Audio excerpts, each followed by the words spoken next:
At what point in a game of Smite is the game decided? Is it the first fire giant, the first objective, first blood? Well, they all can be, but sometimes the entire outcome of a game, the fate of the next XX minutes for the 10 players, or if you're playing ranked, less than 10 players, is determined by nothing more than a single 10-second exchange, a single kill. Merlin vs. Soul is a very intricate matchup. Merlin may have elemental mastery, but as Merlin, you don't want to be playing with fire here. One of Soul's strengths is her lane pressure with a huge sustain and hard-hitting autos. Many of mid laners have been ran at by Soul, a simple 2 into a bunch of autos, taking through minion damage with her 1, and boom, you're dead at level 2. Happens to me many a times, in my many games of being first-blooded, pinged, VER, VVX'd, I've learned that the hardest guys to deal with are the ones that are dominant in lane, and Soul is one of them. Merlin, however, is not. But the one thing about Soul, she can be ganked easily. This will be important later. Your job as a mid to late game mage is to survive and not get snowballed on. It seems pretty easy, just sit under tower, right? Well, you may survive by doing that, but when their mid laner is 3 levels up at 12 minutes because they got all the massive amounts of farm at or around mid, while you hit under tower, you might as well just hit the F6 button. There's no coming back from that. Now, this is why it's much easier to win with early game gods. It takes so much coordination to stop them between the mid, jungle, and support, them helping you get all your harpies and making sure they don't get all their farm and they don't just walk around your jungle, that you'll probably never find in a low to mid level game. I may make a separate video on this, but there are 2 types of players, those who W key and those who S key.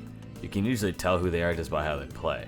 You know, an Anubis is going to run at you, you know a Syl is going to run away from you, etc, etc. This applies to all roles and with different gods, not just mid lane. Sometimes though, you'll get someone who's playing an early game aggression pick and be super passive early game and vice versa, and playing like that is a recipe for defeat. You always want to test the water, so to speak. If you know the jungler's off somewhere else, play up just a little, see how they react, just step forward up until a point. If they pick wrong, just keep up the appearance of someone who thinks they have the ability to kill them even if you know damn well that you don't, until you actually have the power spike where you can. If not, back up. This Soul player knows their power curve, so they don't take the bait. It's a scary situation when this happens, but that knowledge is indispensable. Just try to disengage the best you can. However, be sure not to feed early game, and then when your teammates ask what the hell you're doing playing that far up against such a strong god early game, do not tell them Tommy Lamau sent you. Just take the L. Well, let's get back to the pivotal point, the climax, the thing that the video is called about. This is the kill. No, not this one though.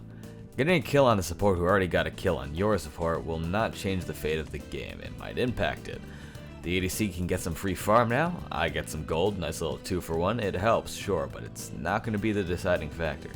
Okay, coming back from my rotation, Soul pushed hard and killed my tower even though I cleared the wave before rotating, which means that Soul had to push up and hit the tower, which means that she is finally killable. I call it gank, and with Fenrir and Merlin we're able to burst her down before she gets her escape skill off. Would you believe it, the big kill, which the entire video is about, wasn't even mine? What a fraud. Now the jungler got it, and that is totally fine with me. So what's the big deal? So what? You got a little gold in the assist. Why is this the moment you chose to make the video on? Up until this moment, the balance of the farm was mostly tipped in their direction. After Soul died, I was able to get my harpies, her harpies, and the neutral harpies. A lot of EXP and a lot of gold. At or around this point in the game is also where you can get your second item after boots. Look at the difference between Soul and I here. I have cooldown boots and Chronos Pendant. They, on the other hand, have cooldown boots, an unstacked Hunter's Blessing, and tier 2 ring. Because of the farm they missed out on by dying, they had to go back to lane without a completed tier 3 item. This puts them in a situation where they back very early, letting me get their farm and snowballing early game like crazy on a mid to late game character, or stay in and risk getting solo. The best way to get a solo kill, by the way, isn't to outplay someone hard, is to put yourself in a position where they can't win even if they outplay you. I've now definitely survived until mid game, without getting snowballed on, and at this point the team can look to do an early objective with my Merlin damage, which we do. From this point they focused my lane real hard, which put me behind a little, but because of that one kill and the farm I got because of it, and keep in mind, The most important thing in Smite is farm, nothing else. It's not kills, it's farm. You can get farm because of kills, which kind of invalidates what I'm saying, but it's all about the farm. But again, because of the kill I got and the farm I got, I was able to get my power spec and make good use of it. And that made all the differences in this game. Okay, well, I actually kind of got my whole spiel out of the way, so now to move on to the one thing I've been always looking for in my YouTube channel. Low effort, low quality, easy to make content. I'm just kidding, only slightly though. So basically I'm just going to be commentating over the gameplay, what I did right, what I did wrong. Maybe we can both improve a little bit by watching this, but also maybe not, so I don't know. Feel free to skip out of this video if you were kind of looking for more in-depth life lessons, Smite lessons, so to speak. But hopefully I can say a few smart things here and there that would maybe up your game. So, if you notice the build I'm going, right now as of early Season 7, the meta for mages is the Chronos Pendant 2 start with 1 health pot and 1 multi-pot. That is by far the best route to go. And from there, if you're able to get 1200 gold, you build Chronos Pendant. If not, if you get poked out earlier than that, you build into boots, which is what I did because I got poked out so hard by the soul. So we're at the point in the game where we are doing pretty well in regards to farm. It's 21-13, and we have about 4k gold lead, which at this point in the game is pretty solid. There is still comeback potential though, so we just gotta play not dumb, and that in theory should do it. So if you look at the build right now, we got Chronos Pendant, we got cooldown boots, and we got Chiron's Ring. What the hell was that blizzard? That was awful. Good thing my teammate can just push him right into it. Gotta love Kuzenbo. So the build is, generally speaking, 9 times out of 10 what you want to be doing, because you get early cooldown and 30% in just 2 items. That is nuts. Chiron's Coin, you get the 20% pen, which is quite good early game, especially for an item that, again, you can get as early as Chiron's Coin. And on top of that, if you look at the, I think it's something like 8% extra movement speed, which is insane. It's such a busted item. The HP 5 is really a non-factor. Good power, good pen, which is always nice, but that movement speed is just nuts. I don't know what they were thinking making this item, but they said they didn't want too much movement speed in Smite, and oh boy, they did not do that. They did the opposite of that. It's such a good item. Next item I'm going to be building into is Spear of the Magus. Spear of the Magus got a pretty universally accepted nerf just all around, but I would say that Merlin of all gods does make pretty good use of the new passive, in that, as you can see me conveniently hovering over it and buying it. I actually could not have timed that better. That is so nuts. But yeah, I guess Spear of the Magus, and the bonus ability damage per tick is quite nice on Merlin, because I'm going to imagine an all-in situation where I'm going to be in Ice Stance, which is your default stance basically. You are going to want to use your 2 on them, Frostbolt, blink in, use your ult into usually Fire Stance, 2, 1. So if you're keeping count, you are going to get bonus damage on your 2. Unfortunately, no bonus damage on your 1, as you were used to be able to do.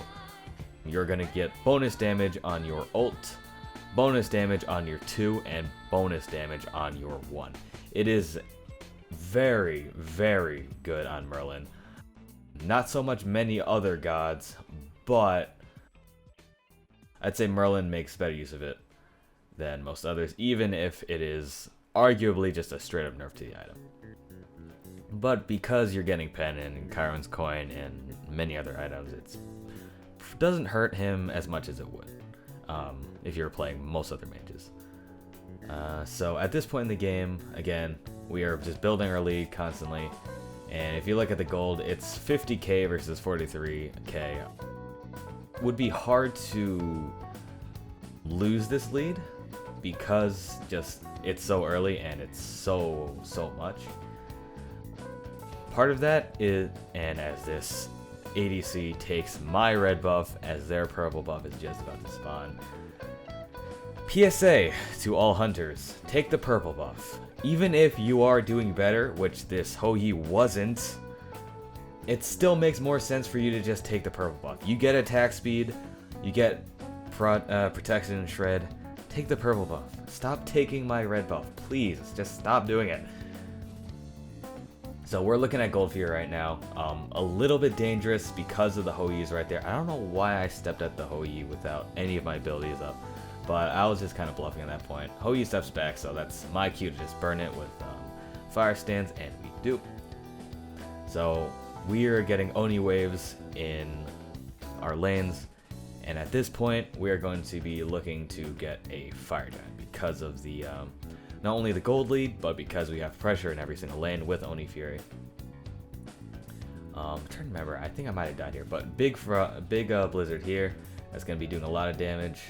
Gets slowed by the ult, but in the end, it's okay. And I am starting to seriously pop off with the amount of damage it did. But as soon as I saw the Odin, I knew I was a goner. And my objective is to just try to get as much of his stuff as I can. I get his ult, I'll take it, it's fine. By the way, nerf Odin. Nerf Odin. Odin is so good. I don't know what they were thinking. Just dance on Kuzuno, yeah. But seriously, why would they give Odin the 3, which is so good CC, and basically keep his case the way it was, even buffing it with more damage? It's so dumb to me. Like, yeah, you can break it, but 5 basic attacks in a team fight, like, that is a lot of time you're going to be spending not dealing damage to them, and that will just win you every team fight. It's so good, so broken. Ban Odin. So that is that's going to be a death, which is unfortunate because, again, we really probably should have been looking towards a Fire Giant, but it's beneficial towards us, honestly. It's we got more kills than, it was like a 2-for-1, 3-for-1. Either way, we're in a much better position than them after the fight, so it's fine.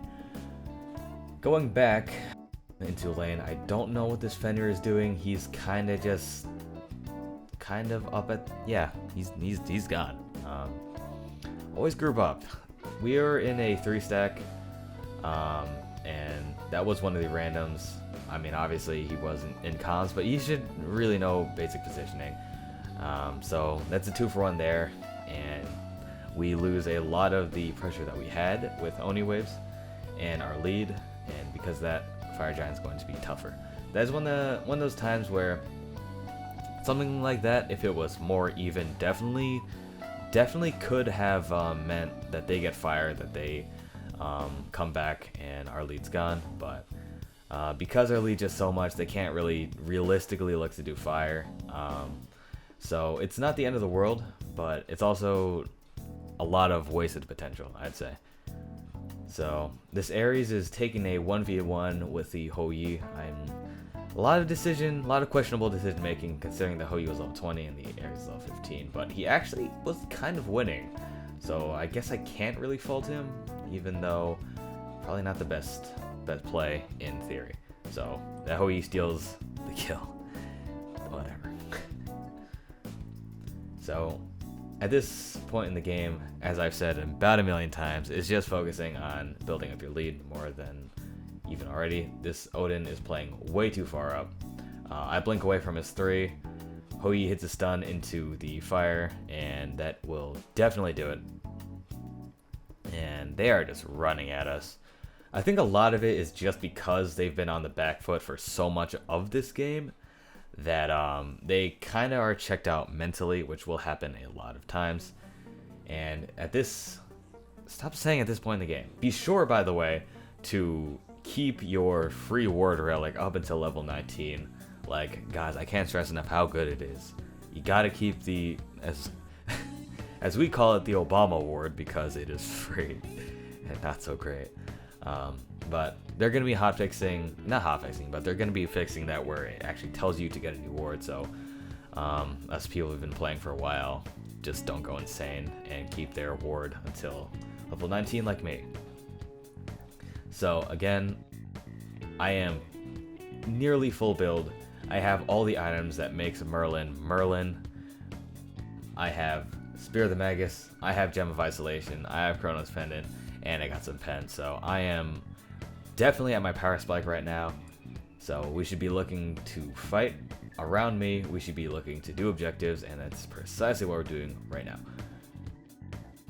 It is currently just the Cucullin and me, so as much of Merlin damage that I do have, probably can't realistically do it until our Hou Yi gets there, and good knock up into ice, so that's a lot of CC, a lot of damage for not so much investment.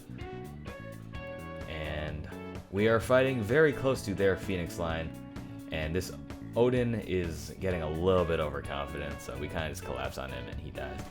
That is our Q to get fire. Should have been Hou Yi's Q to rotate. I'm not sure what he was doing that entire time. Really wanted that tier 2. Really not worth it. So we're going to be doing fire, and we are going to be getting it for free because their Odin's gone. They don't have really any ability where they can steal from us. Granted, we don't have any really real ability to confirm it either. So it's just one of those things. Be sure to get hit by every knockout possible. My teammates love doing that. They just love going wee in the air. I can respect it. So what is this tier doing? I forgot. This tier, he wanted kills.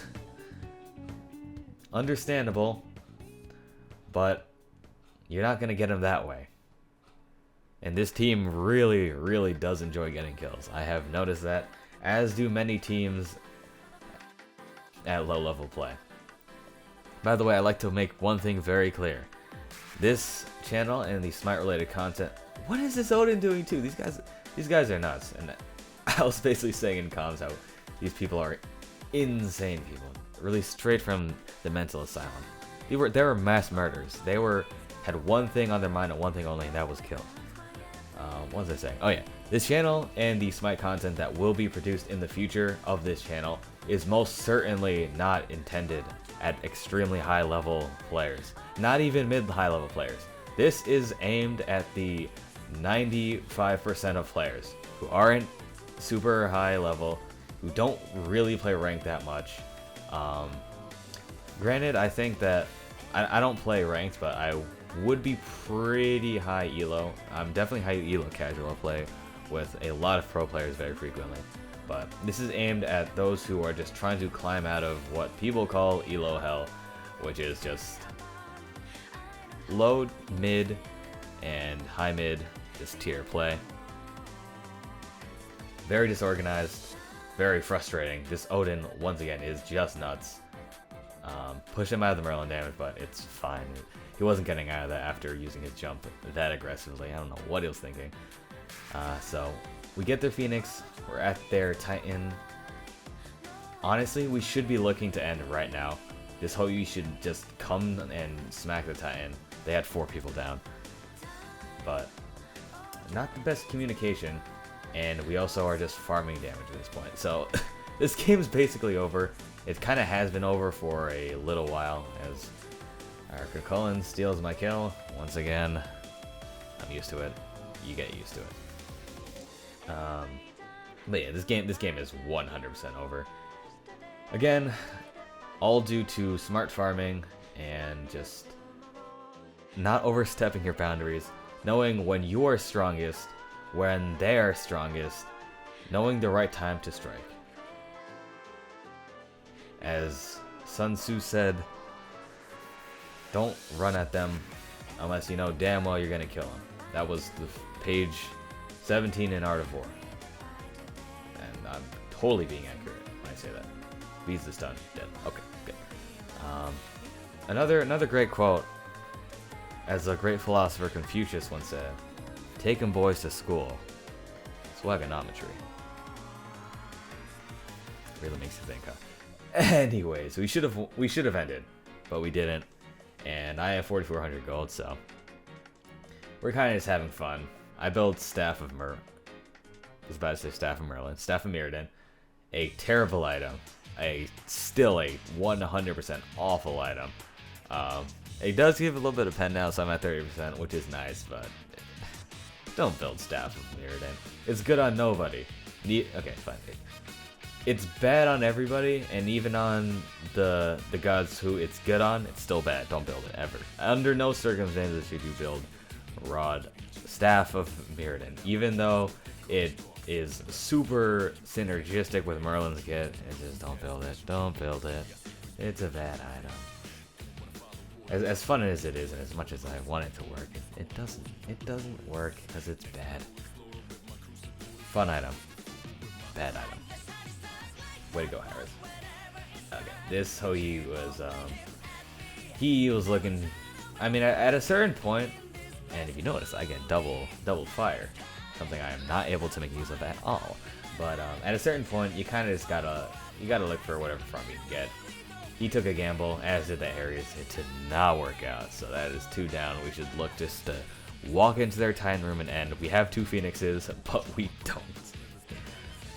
We get Gold Fury. No, I'm just kidding. It's down. But we're looking to farm damage and farm kills because I want clips. That Odin is insanely far up, not defending his Titan. They've given up. We've given up on being smart. So here's us. Here's us farming damage, farming kills like idiots.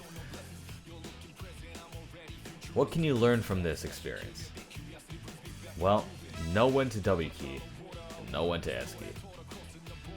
And if you're staying this far into the video, well, hopefully you can take away one thing. It's knowing when to walk at them, when to not. When to farm their fountain for damage, and when to just do the damn Titan. Because you're just gonna get pulled into that. So that is the game. And that is a 17-3 Merlin gameplay. As dumb as this gameplay was, towards the later end,